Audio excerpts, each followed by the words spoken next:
Spinning like a broken record. For a player, you don't know that many major chords. We hang out and then you get bored, and you leave me here like I'm your landlord. You come back and say I'm sorry, boo, and I know you never mean it, gets you in though. Did you call me 'cause you had to?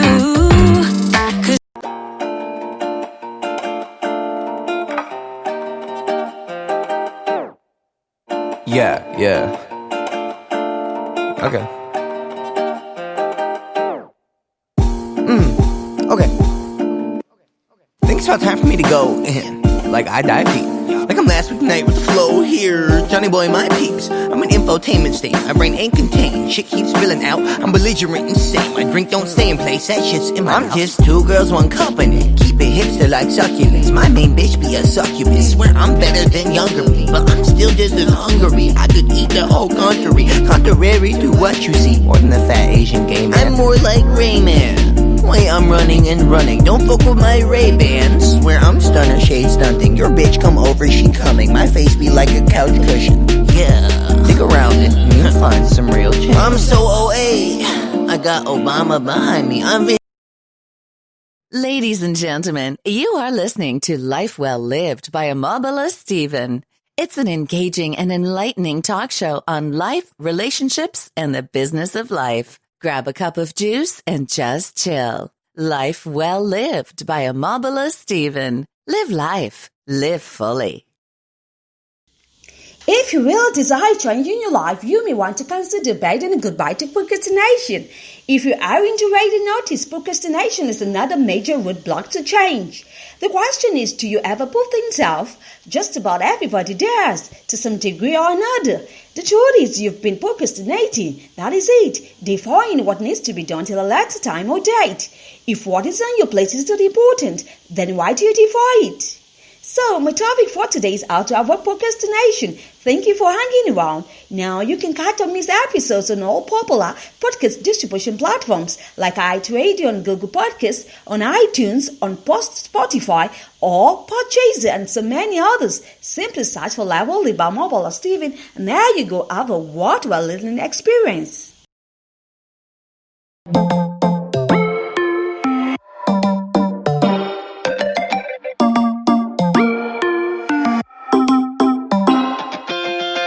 Spinning like a broken record. For a player, you don't know that many major chords. We hang out and then you get bored, and you leave me here like I'm your landlord. You come back and say I'm sorry, boo, and I know you never mean it, gets you in though. Did you call me 'cause you had to? 'Cause you know I'd throw your suitcase out the window. Really, the best thing to ever do something is now. This very moment. The next moment is not guaranteed you, I tell you. Now is the crash course to discovering why you play this stressful game of procrastination. Check the list I'm going to be highlighting and see why you show up on it. Number 1 is you're bad. Number 2, your confidence has slipped. Number 3, you have low self-worth. Number 4, you're doing work you don't really enjoy. Number 5, you are easily distracted. And number 6, you are just downright lazy. How often have you put off some unpleasant or some rewarded tasks until it's nearly too late or worse? Now let me repeat myself. How often have you put up pleasant or rewarded tasks until it's nearly too late or worse? How often do you do that? The deadline looms, the pressure mounts, and finally you swing into action. In the end, more often than not, the deed gets done, it does, but the stress is draining, and you will agree with me. You swear you will never put yourself through that again, but the vow isn't working. Why, oh why do we keep doing this to ourselves? That is it. Now, listen to Victor Kiam. He said procrastination is opportunity's assassin. Now that's very deep.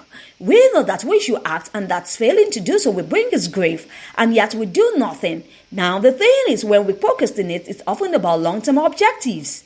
Instead of attending to those, we go with what is more pleasurable or less painful right now. Men really are slightly more likely to procrastinate than women. Young people are far more likely to do so than their elders. Some people or people like who are in high school and university students are among the worst offenders of procrastination. Impulsive people also are especially vulnerable because they are so easily diverted.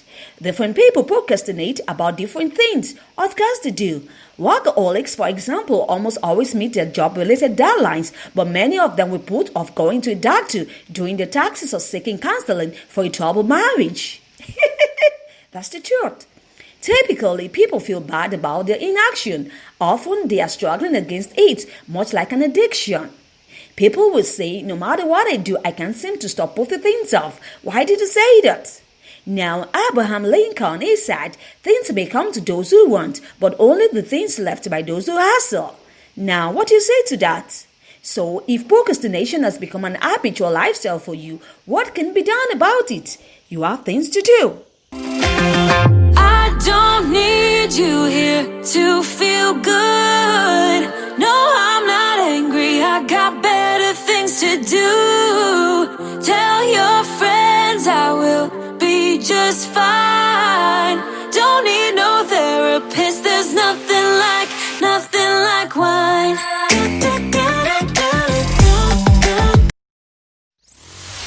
Ladies and gentlemen, you are listening to Life Well Lived by Omobola Stephen. It's an engaging and enlightening talk show on life, relationships, and the business of life. Grab a cup of juice and just chill.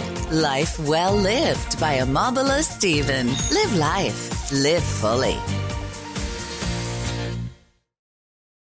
Yeah, thanks for hanging around. I'm talking about how you can avoid procrastination. Very important topic, you could say. That's it. First, I'm giving you the tips that can help you to overcome procrastination. Number one is for you to get plenty of sleep and exercise and deal with particularly adverse tasks in the morning when energy level tend to be higher. Another is to break down large projects into several staggered goals. As you complete each one, you're motivated to tackle the others. Another option is for you to set achievable goals. Part of the reason for procrastination is bombarding ourselves with too much tasks. Do you agree with me? Try to set goals you can actualize so that you can move on to the next important thing in your life. Another is quit punishing yourself for procrastination. Really, the more stress that you have, the harder it will be for you to get your work done. So don't be angry with yourself. Move on and focus on what you've got to do instead. That is it. Another tip is for you to get a body to keep you honest. Staying away from distractions and doing what you need to do when you're alone can be a bit tricky. Luckily or unluckily, everyone struggles with procrastination, including me.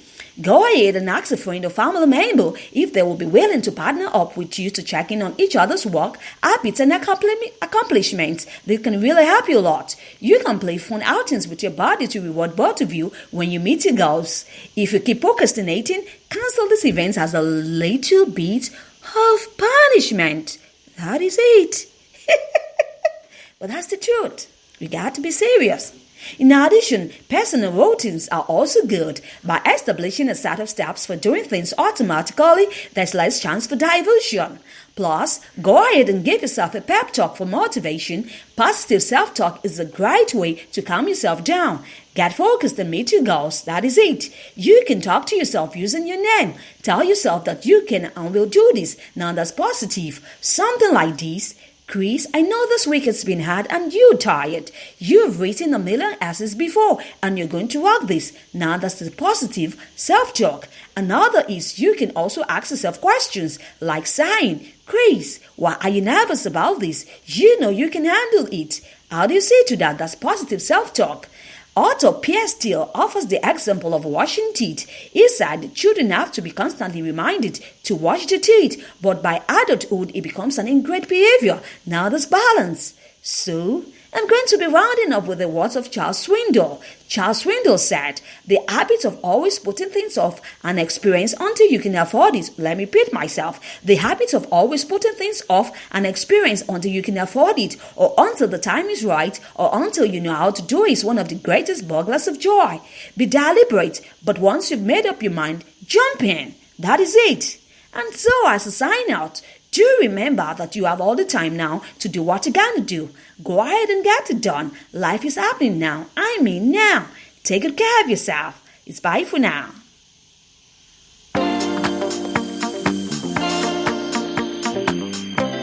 You know, gotta move those legs to the beat.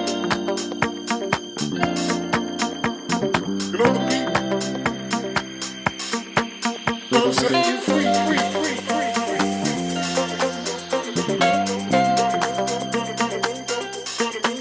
gonna set you free, free, free.